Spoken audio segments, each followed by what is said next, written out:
Olá amigos, o estudo de hoje é sobre o capítulo 14, honrar o pai e a mãe, na parte 9. Acompanhe a leitura.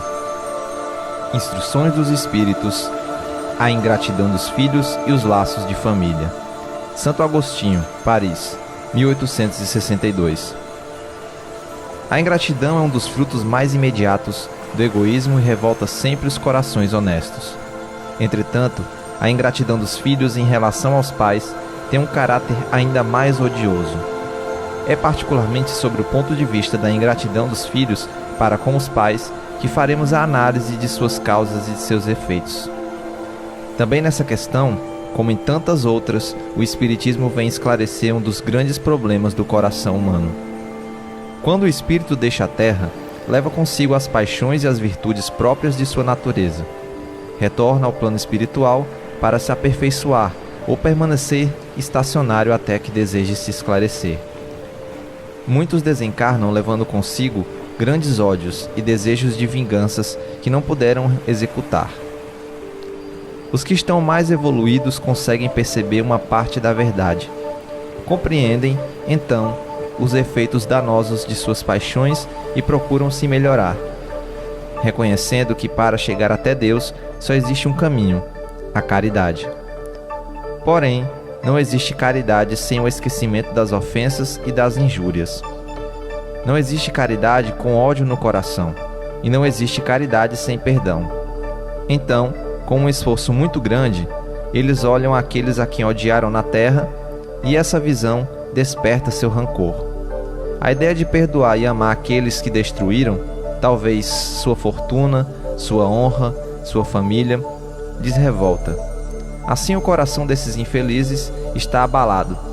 Eles hesitam, vacilam, agitados por sentimentos contrários. Uma vez que o espírito toma a decisão de encarnar entre inimigos de vidas passadas, ele roga a Deus e aos bons espíritos auxílio para enfrentar e vencer a prova. Após anos de meditação e prece, o espírito aproveita-se de um corpo que está em preparo e pede aos espíritos encarregados de transmitir às ordens superiores permissão para reencarnar na família daquele a quem detestou.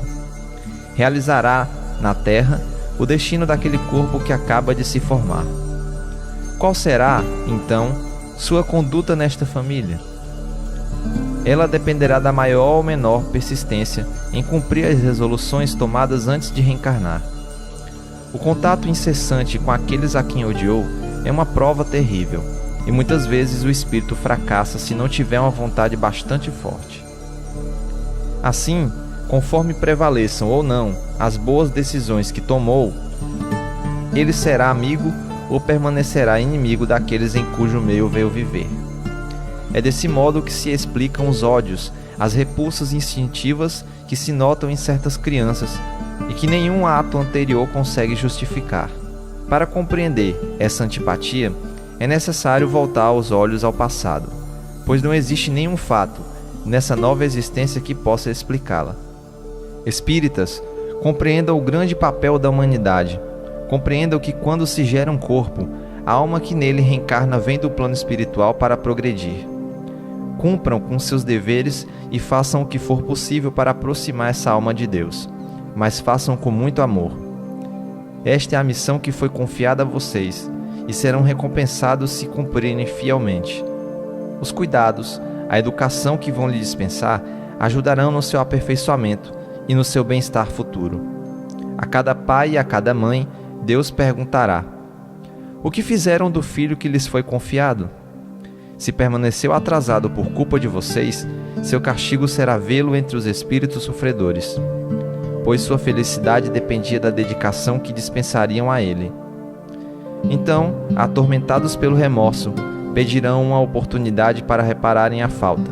Solicitarão uma nova encarnação para ambos, na qual irão criá-lo com o maior cuidado. E ele, cheio de reconhecimento, irá retribuí-los com seu amor. Não rejeitem, portanto, o filho que no berço repele a mãe, nem aquele que só sabe pagar com a ingratidão que recebe.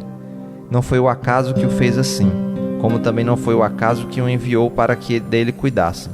É o passado que está se revelando, e através dele podem deduzir que um ou outro já odiou muito ou foi muito ofendido. que um ou outro veio para perdoar, ou para expiar as desavenças de vidas anteriores. Mães, abracem o filho que lhes causa desgosto e digam para vocês mesmas: um de nós é culpado. Façam por merecer os prazeres da maternidade, ensinando a seus filhos que eles estão na terra para se aperfeiçoar e para aprender a amar. Muitas mães, em vez de combaterem pela educação os maus princípios de nascença provenientes de existências anteriores, mantêm e desenvolvem esses mesmos princípios, por serem fracas no agir ou por serem negligentes. Mais tarde, com o coração amargurado pela ingratidão dos filhos, sofrerão já nesta vida o começo de suas expiações. A tarefa não é tão difícil quanto podem pensar, pois ela não exige cultura. Tanto o ignorante quanto o sábio podem cumpri-la. O Espiritismo vem facilitá-la, ensinando-nos a causa das imperfeições humanas. Desde o nascimento, a criança manifesta os instintos bons ou maus que traz de suas existências anteriores. É preciso aplicar-se em estudá-los. Todos os males têm origem no egoísmo e no orgulho. Cabe aos pais observar e combater os menores sinais de manifestação desses vícios, sem esperar que criem raízes profundas. Façam como o bom jardineiro, que arranca os brotos daninhos à medida que os vê aparecerem na árvore. Se deixarem que o egoísmo e o orgulho se desenvolvam, não se espantem, mais tarde, se forem pagos com a ingratidão.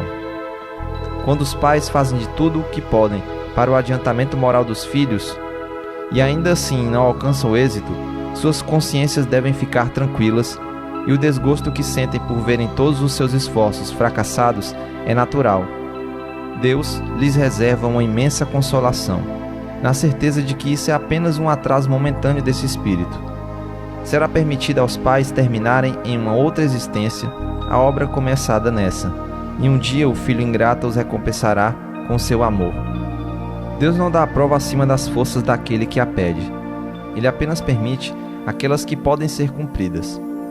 Se fracassamos, não é por falta de condições, mas por falta de vontade. Existem muitos que, em vez de resistirem aos maus pensamentos, neles se comprazem. É para esses que estão reservados o choro e os sofrimentos em existências posteriores. Admirem, portanto, a bondade de Deus, que nunca fecha as portas ao arrependimento. Chegará o dia em que o culpado, cansado de sofrer, com seu orgulho dominado, pedirá ajuda. Só então Deus abrirá seus braços paternais para o filho pródigo, que se lançará aos seus pés. As grandes provações, quando aceitas com pensamento em Deus, quase sempre indicam o fim de um sofrimento e, por consequência, um aperfeiçoamento para o espírito. É um momento supremo, e o espírito não deve se lamentar se não quiser perder o fruto da prova e ter que recomeçá-la. Em vez de reclamarem, agradeçam a Deus pela oportunidade de poderem vencer e receber o prêmio pela vitória. Quando saírem da vida terrena e entrarem no mundo dos espíritos, serão aclamados como um soldado que sai vitorioso da batalha. As provas mais difíceis são aquelas que afetam o coração. Existem aqueles que suportam com coragem a miséria e as privações materiais, mas abatem-se ao peso das amarguras domésticas, atormentados pela ingratidão dos seus. Que angústia terrível! Nesses casos, mais que o conhecimento das causas do mal, a certeza de que não existem sofrimentos eternos é que ajuda a reerguer a coragem moral. Porque Deus não quer que sua criatura sofra para sempre. O que pode existir de mais consolador e encorajador do que saberem que depende apenas de seus próprios esforços abreviar o sofrimento, destruindo em vocês mesmos as causas do mal? Para isso, não poderão observar apenas uma existência terrena. Será necessário elevarem-se a ponto de abrangerem a percepção do passado e do futuro. Então, a justiça infinita de Deus se revelará aos seus olhos e passarão a encarar a vida com paciência, pois terão a explicação do que parecia uma monstruosidade na terra. As feridas que suportaram parecerão arranhões. Olhando para o conjunto das várias existências, os laços de família aparecem como realmente são. Já não são mais os laços frágeis da matéria que reúnem os seus membros, mas sim os laços duráveis do espírito que se perpetuam, se consolidam e se purificam, em vez de se romperem pelo efeito da reencarnação. Os espíritos que buscam o progresso moral e possuem semelhanças de gostos e afeições reúnem-se formando famílias. Esses espíritos, quando retornam à Terra, procuram se agrupar como faziam no mundo espiritual, dando origem a famílias unidas e homogêneas. Se nas suas idas e vindas ficarem temporariamente separados, mais tarde eles se reencontram e ficam felizes pelos novos progressos realizados. Entretanto, como não devem trabalhar apenas para si mesmos, Deus permite que espíritos mais atrasados venham encarnar-se entre eles, a fim de receberem conselhos e bons exemplos para progredirem. Esses espíritos atrasados geralmente causam perturbações no ambiente dos espíritos mais evoluídos, o que constitui para estes uma prova a ser suportada. Portanto, acolham e os ajudem como irmãos, e mais tarde, no mundo dos espíritos, a família se alegrará por ter salvo alguns náufragos, que, por sua vez, poderão salvar outros. Essa passagem é muito rica em detalhes e aborda vários pontos acerca dos laços de família antes e depois do desencarne. Por isso, vale a pena rever tantas vezes quanto forem necessárias. Compartilhe esta mensagem e deixe um comentário a respeito do tema de hoje. Nos vemos na próxima segunda, às 20 horas. Um forte abraço e que Deus os abençoe.